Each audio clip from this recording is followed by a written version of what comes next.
Welcome to the Stoa, everyone, a place where we cohere and dialogue about what matters most at the nice edge of this very moment. I'm Peter Lindbergh, steward of the Stoa. Cool. So Robert, I think, has experience with your work, and he's pretty plugged into a lot of the other stuff that's happening here at the Stoa. So Robert, if you can ask your question. Yeah, I own a couple of your books, and I'm a huge fan of your website. If no one's been there, definitely check it out. It's very good. And my question, I'll just read it, but then I have kind of thought about it. It says, when people do these practices across time, do they tend to emerge with any predictable changes, such as like accepting things more or like quitting a bad job? Or is it more diverse? And what would be some signs that an individual could notice, or like, especially if they wanted to change, but maybe they were prone to bullshitting themselves or took it as entertainment? Like, how would they have a sense that something good was happening? Yeah, this is a very good question. What is the effect or the intended effect of DP sessions? I think that I would like to answer in two ways, and sort of one voice and the other voice. One voice says it's like a prayer, a non-religious prayer. In a prayer, you don't go to pray because it will give you something, it will do some product. The prayer itself is significant at the moment that it happens, right? It's important, it's valuable, it's rich, it's precious, and that's good enough.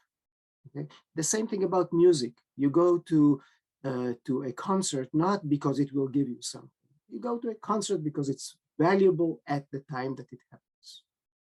The other voice, I think I learned from deep philosophy, that we can accept different voices. We don't have to either or. They sort of enrich each other. Is indeed to look at the effect, the long-term effect of deep philosophy. I think from seeing a lot of self-descriptions of people describing what happened to them, I think that the general view is it opens us to broader horizons.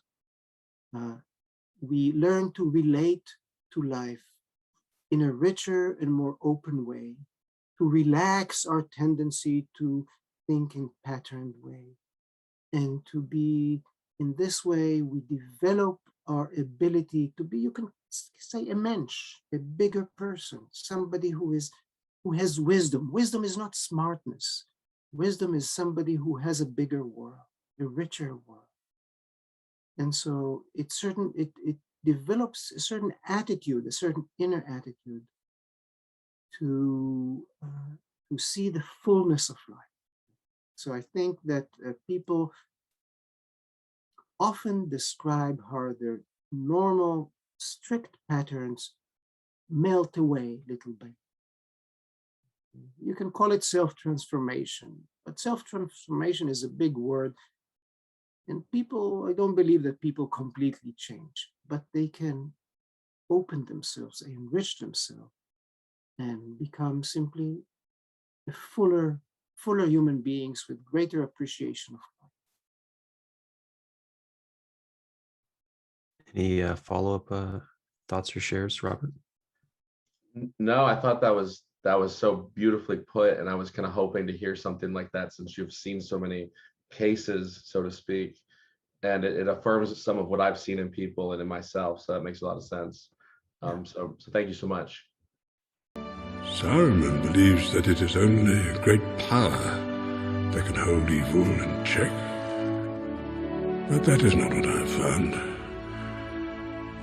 I found it is the small things, everyday deeds of ordinary folk, that keeps the darkness at bay.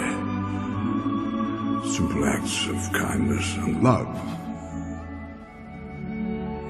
Why Bilbo Baggins?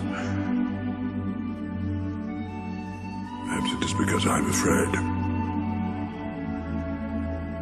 It gives me courage.